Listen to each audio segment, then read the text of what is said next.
Setting goals for being in shape. I'm Tony. Welcome back to Streetball Strategies. Side work, hustle, grind until you die, but it's like race, not muscle, and everything I write. I wrote this one for my independence. Go ahead, get your happy ending.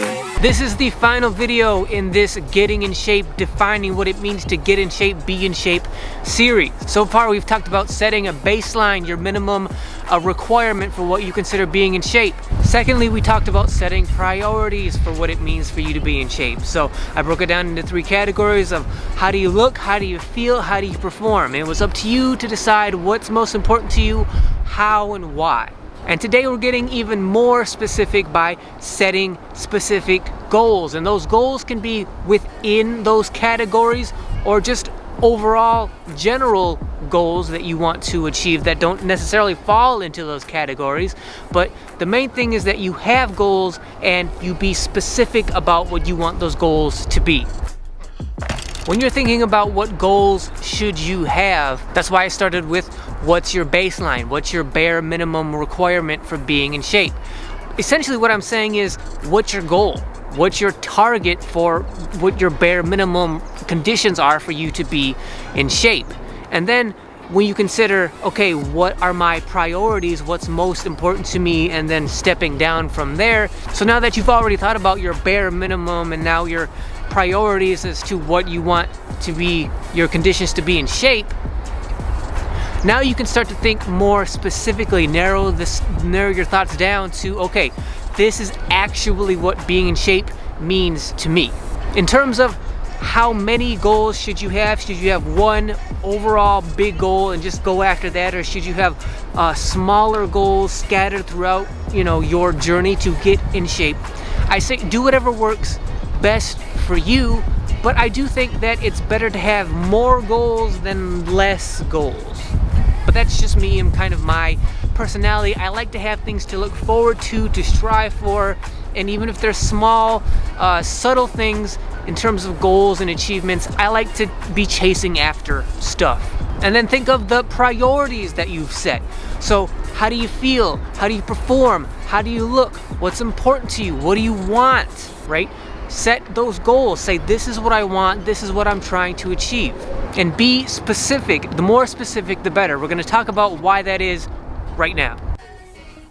First of all, why having goals is so important in the first place is because it gives you something to aim for. It gives you something to target your efforts and energy towards. You can't hit a target that you don't have. For example, basketball, you can shoot a jump shot, but if you don't have a basket, if you don't have a goal to shoot at, you're shooting jump shots all day, but if you don't have a goal to hit, you're never gonna make a basket. Which brings me back to being specific and why that is so important. Many times when it comes to setting goals, having something that you want to achieve, you will notice that many people do that. They'll say, okay, I want to be in shape, but they won't say what they're actually talking about, what they're aiming for, what they actually want. Saying I want to be in shape is very vague. It doesn't really mean anything when you only put it in those terms. Be specific about what you want. And let me be blunt as to why they do that.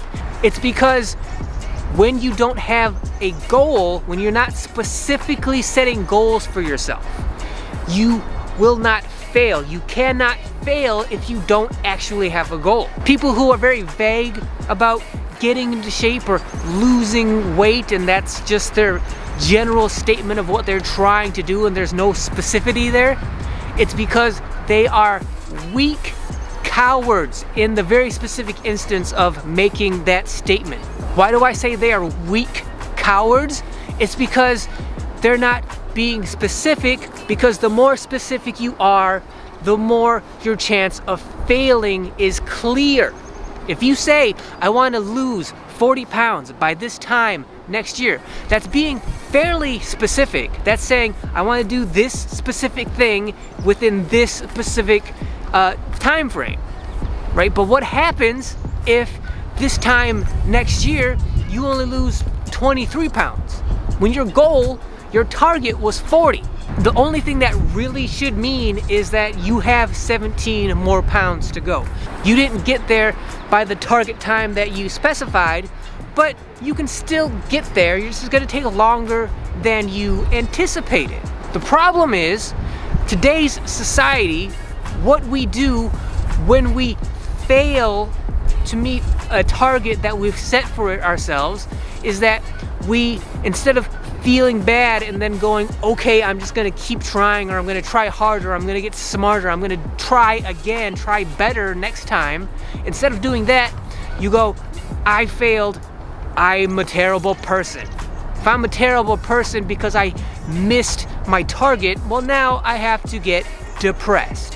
When you get depressed, nothing happens, everything freezes, there is no improvement taking place.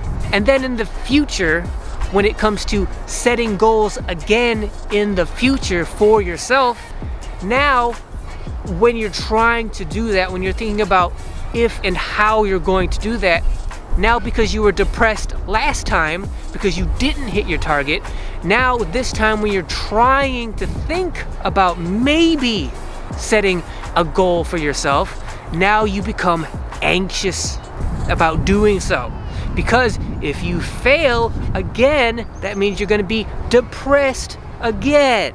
And you don't wanna be depressed again, so you start to become anxious. And anxiety is the same exact thing as depression, just without the sadness. The point is that you freeze in anxiety. Nothing happens in anxiety. Nothing positive happens. No improvement takes place. You just freeze there because you're too anxious to do anything. So to those people who are not being specific, they're doing it on purpose because they are afraid to fail. When in reality, setting goals, the more specific you are, the more win-win it becomes, because the deal is that you either accomplish the goal that you set, in which case, great, you did what you tried to do, and now it's on to bigger, better things, bigger, better goals. You expand, you get better, you go beyond. But if you don't make the goal that you set for yourself, if you don't reach it, well then now you still have something to achieve. You still have a goal to reach for. It's not that you failed, it's just that you're not there yet. You didn't accomplish what you were trying to within the time frame that you set for yourself. If your goal is to say, be able to do 50 push-ups, and it's been 4 months and you can still only do 28, well then you're just not there yet. You know, either you haven't tried hard enough or your body hasn't acclimated to being able to do that yet. Whatever it is, you're just not there yet. It's not like you're saying you want to be able to do 5,000 push-ups within 2 hours. That's unreasonable, because you as an intelligent, reasonable, rational person wouldn't say that. But you could say, I want to be able to do 50 push-ups. Well, okay, it's been 4 months, you're not there yet, keep going. 50 push-ups is very reasonable to be able to do. You're just not there yet. Keep working hard, keep working smart, and you will get to that reasonable goal. If you say, I want to be able to do 50 push-ups by next month, now you're kind of pushing it, right? You probably won't get there by next month. You can try as hard as you can and be as smart as you can about doing it, but being able to do it by next month maybe is not reasonable. So if next month comes and you're only at 19, well then that's fine. You're just not quite at 50 yet. You need more time. Your body needs more time to do what you're asking it to do. It's not that you failed, you're just not there yet.